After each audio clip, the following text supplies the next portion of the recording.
In part 1 of this video, we briefly looked at the definition of the word degenerate, and then applied it to several people and groups of people. A person who is degenerate has deteriorated either physically or morally. But we need a definition that is objective and precise.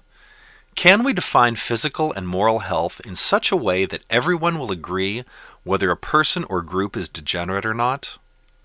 When we think of moral and immoral actions, we often think of rules from a religious text. We say that an action is immoral because it is forbidden by the Bible, the Torah, or the Quran. But those books tend to disagree on the details. A much deeper definition of morality and immorality is that immoral actions threaten the health of the individual or the group, while moral actions promote the health of the individual or group. The desire of an individual or group to remain alive is powerful and is backed up by tremendously powerful instincts.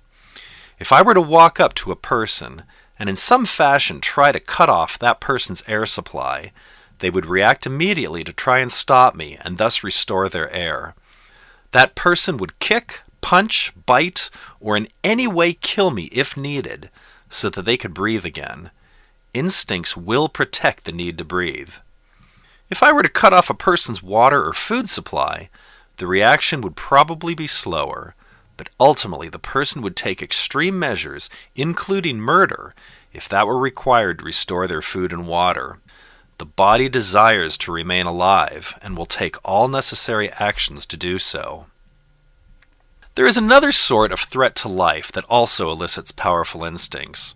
However, this threat is not to the individual, but to the group.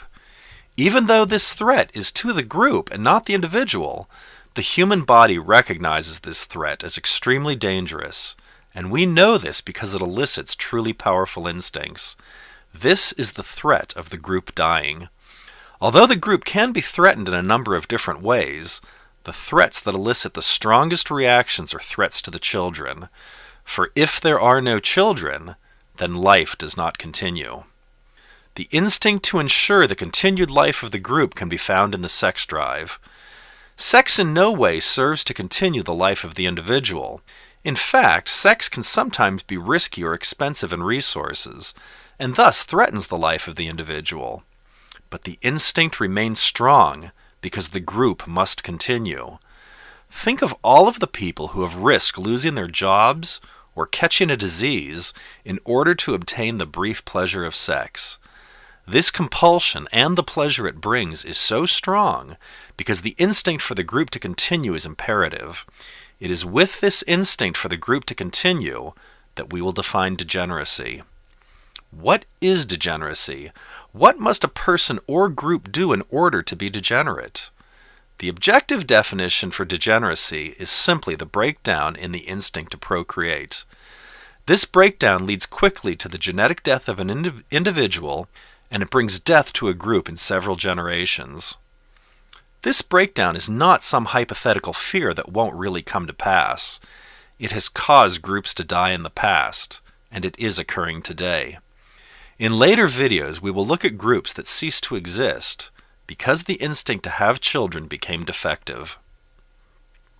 As nearly everyone knows, any group, such as a country, that has a birth rate less than 2 children per person will experience a decline in population. In reality, the birth rate in a developed country must be 2.1 children per person. The 0.1 represents a few more than 2 children on average to make up for the small number of children that will die by accidents or disease before they have a chance to reproduce. In undeveloped countries, the number of children born per person must be greater to make up for more children dying from accidents and diseases. Let us state clearly the objective definition for degeneracy. A group is degenerate if it has on average fewer than 2 biological children and 4 biological grandchildren per person. An ideology is degenerate if following that ideology causes the birth rate to drop below 2 biological children and 4 biological grandchildren per person. On the other hand, if a person has 2 or more biological children and 4 or more biological grandchildren, then that person is labeled either not degenerate or progenerate. Similarly, an ideology that creates a society that has 2 or more biological children and 4 or more biological grandchildren is progenerate.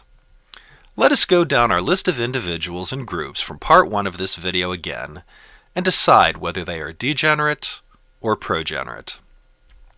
Jennifer Aniston has passed beyond the age of fertility without any children, so she is degenerate. Her genes are now removed from the gene pool, and she is genetically dead. Her individual culture will soon be forgotten. All that is good in her has been lost. Her blood, her stories, her songs, and her hopes are now removed from the world.